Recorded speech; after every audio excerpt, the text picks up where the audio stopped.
How's it going, guys? So in my air pistol video I showed this old Crosman 357 that I had all taken apart, and I'm working on it, trying to get it back together. Did find a video on YouTube about disassembly and reassembly, but I wasn't fooling around when I took this thing apart. I think I got every possible little screw and pin and piece off of this thing that I could. I think I was 13 or 14 at the time, so it's a bit of a challenge. And I did find that one of these little pins was missing. This is the hammer pin. Well, it's either the hammer pin or the trigger pin. They're the same, I hope. But discovered one was missing when I went to put the trigger in.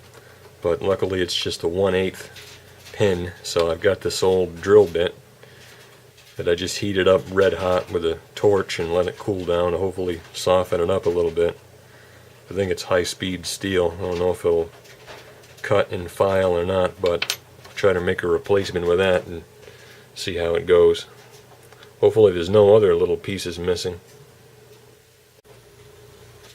Well, I started making a video on this, and then I decided not to make a video of it, and now I'm making a video of it again. It was a little bit tedious at first trying to figure out where things go, but I actually have had this entire gun completely put together a couple of times now, and trying to put the side plate back on, it wouldn't quite go, so I've taken it apart again a couple of more times, and I'm getting pretty good at putting these things together. By the time I'm done with this, I'll be able to work on these probably.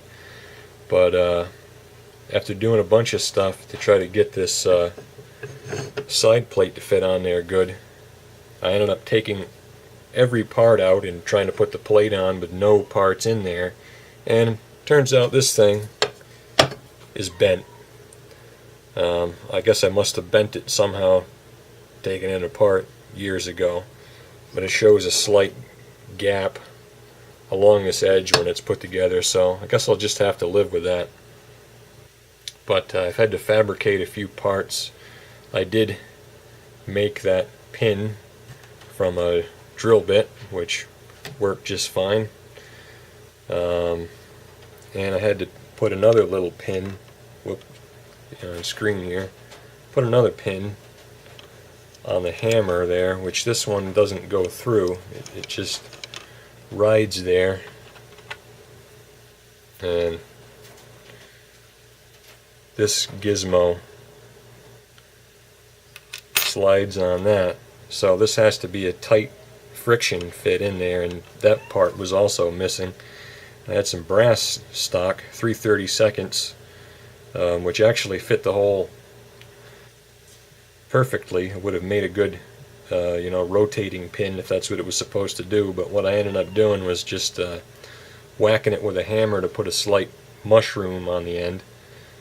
Upsetting is the technical metalworking term, and then tapped it into the hole, because it can't slide through, because then it'll catch if it sticks out the other side of the hammer, because there's stuff on the underside of there it'll catch on, so it has to fit tight in that hole and be flush on the other side. So I got that going pretty good, and this was actually contacting that side cover at one point, but I filed it down, and now it's just the bend in it that's causing the gap. And also I've discovered that there was a seal missing. This is that orifice there is where the CO2 comes out into the barrel, and that's a little part that falls out, and there's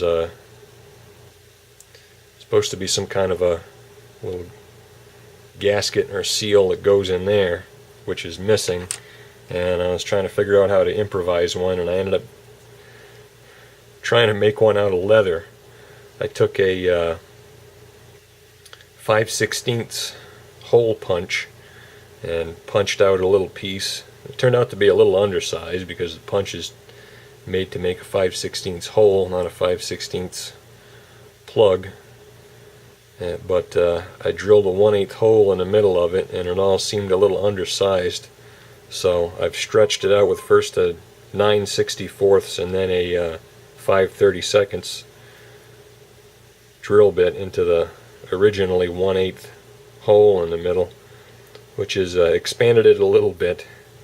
So this is not a high performance modification that I'm doing on this, but I'm just hoping it'll go back together again and shoot again, which I think it will. I have actually had all of these parts in here with a minimum of extra parts left over. Just this spring, I'm not sure what this does, but I'm hoping that it is part of the latch mechanism for that top brake latch that opens the barrel up. But we'll see what we can do. I think I'll soak this in some neat's foot oil before I put it in there, and hopefully it kind of works. And there's all the guts back where they belong, and it's quite cantankerous getting them in there because they're all just kind of float around, held in place by the cover.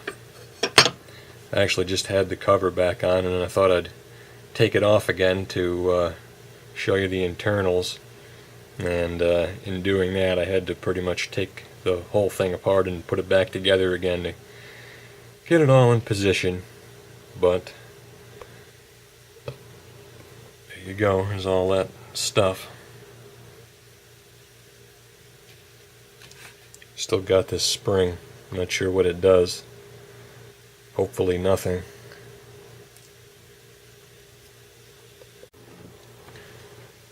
So far, so good.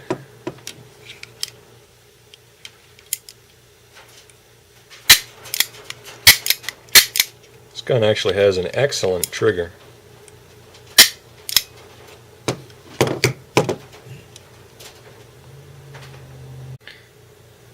You can see that gap there on the back of it where that cover there doesn't close up tight.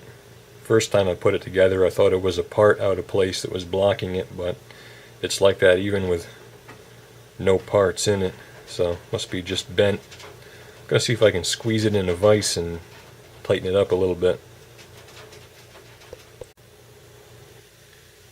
Looks better now, and in fact it wasn't bent. It was this thing not seated in that slot correctly. Luckily I noticed before I tried squishing it in the vise. And there we go, all back together again.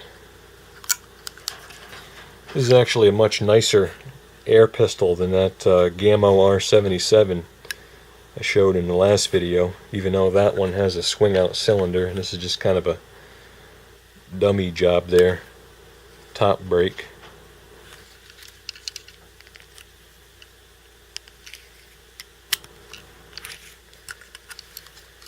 But got it back together, and the cylinder, if you want to call it a cylinder, even rotates. Single action, double action.